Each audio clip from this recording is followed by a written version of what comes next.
Hi guys, welcome to Yowie Busters, the only YouTube channel where when I see a Yowie I exclaim busted. That's what distinguishes me from other Yowie hunters out there. As of yet I haven't seen one, which just fuels the fire for me really. It's something I'm hoping to see, and so I spend most of my time out here in the beautiful bush basking in the negative ions and the radiant energy coming off all these cliffs and waterfalls and forests, and also looking for yowies, which is a very important component of being in the wilderness. And right now I've been talking a lot about yowie species and how it's hard to find, and I suspected that they did it in the creeks, and the crayfish would, or the yabbies as we like to call them, would break that down to conceal their existence amongst us in the bush, because they're a very clever creature. And so then I was sort of confronted with the issue of in the winter time yabbies are dormant, and so therefore what would they do then? And I figured they'd probably just, their guts turn whatever they've eaten into a fine spray. However, today I've found some yowie species.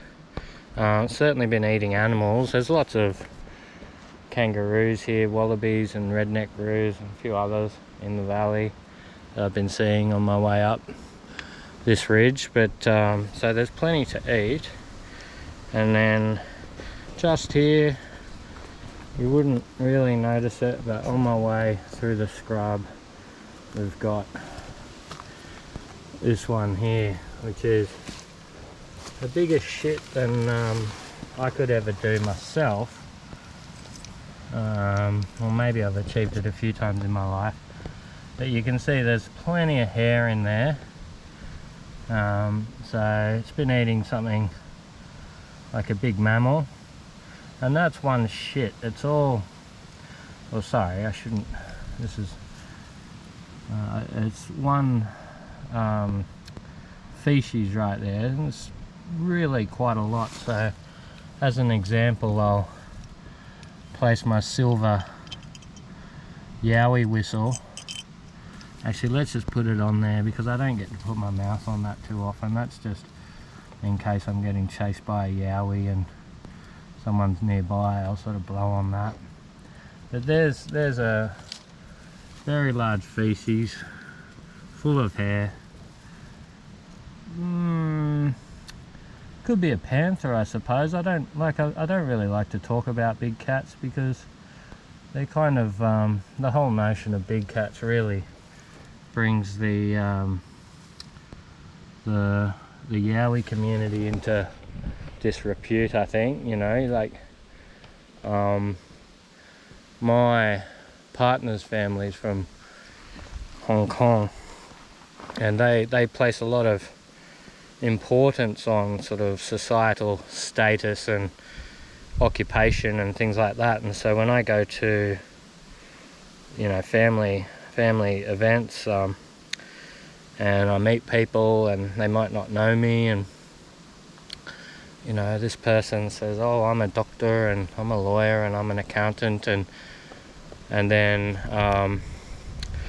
I proudly declare that I'm a yowie hunter, and everyone's really impressed. Like they go quiet just with reverence, I guess, about, you know, they kind of amongst themselves, they sort of think they're somewhat up the ladder in terms of, you know, status and wealth and respect, and then you just sort of, I don't boast about it. But you mentioned what you do, what I do, that is busting yowies, and they're very impressed. And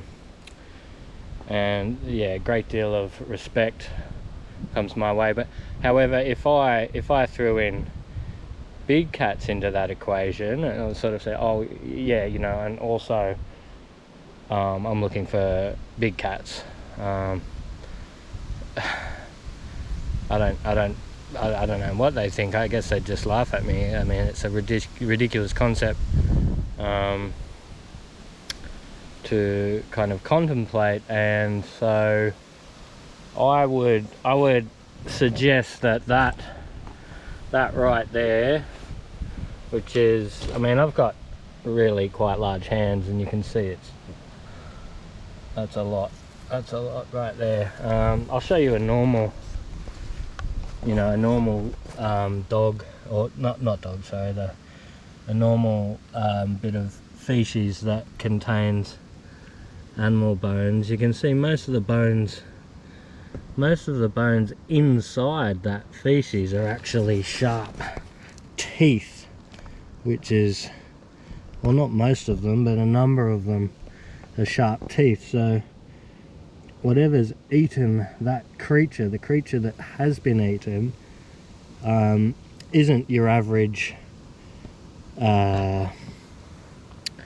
know, bird by any means. It's not a bird. There's a whole bunch of teeth in there. I'm not sure if you can see that, and so that's some kind of quoll, or something like that's actually been eaten. And so you can imagine the size of the creature that would eat a creature that's got teeth that are about, those teeth are about sort of 7 to 10 millimeters long, embedded in that poop. So it's not a small creature that's been eaten. So you can imagine the creature that's done that feces is, you know, pretty big size. And, you know, look at the size of that. And then you come over here, that's obviously crawled up this rock to do it. You come over here and this thing is just absolutely enormous. Also full of fur. And I sort of had a little poke around just to make sure it wasn't, the fur's sort of all embedded in the feces, because I sort of had to make sure it wasn't just a gizzard, like a you know, a part of an animal, because you often see that when something's been eaten in the bush. You'll just see the gizzards, or the organs that they don't want to eat, lying on the ground. But this is actually feces, and it's, you know, it's about 20 centimeters long, and it's a big one. So I'm on the right trail. There's plenty of water around, and it's